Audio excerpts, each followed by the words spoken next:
Legend. Yo, Anzo Mani.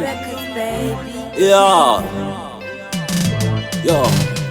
Now ndadziya ndapinda paiginya vasingadi vachida inini ndovatanya Zimfire family nemangoma toenda mberi kushanda ndinoshanda pasina chinobuda zuva rinobuda rimwe richinyura nai mwari we nai ishe we ndisazogarawo semuranda kushanda ndinoshanda pasina chinobuda zuva rinonyura rimwe richikuda nai mwari we nai ishe we nditariseiwo kwandinoenda kushanda ndinoshanda siku nesikati ndichiedza kubatanidza masheti mari yacho haibatike pastriti zvandiremera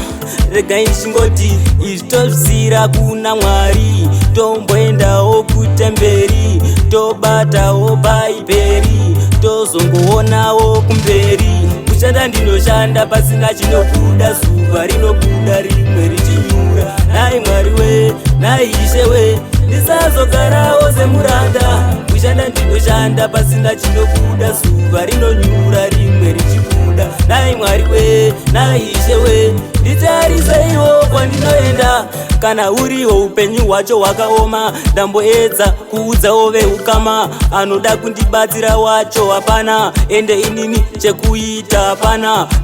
ndakutongozvisira kuna mwari chekuita handina kana mari vamwe vanoti anoswera kundari asi handina kana shamwari kushanda ndinoshanda pasina chinobuda zuva rinobuda rimwe richinyura nai mwari we nai ishe we ndisazogarawo semuranda kushanda ndinoshanda pasina chinobuda zuva rinonyura rimwe richikuda nai mwari we nai ishe we nditariseiwo kwandinoenda kushanda ndinoshanda siku nesikati ndichiedza kubatanidza masheti mari yacho haibatike pastriti zvandiremera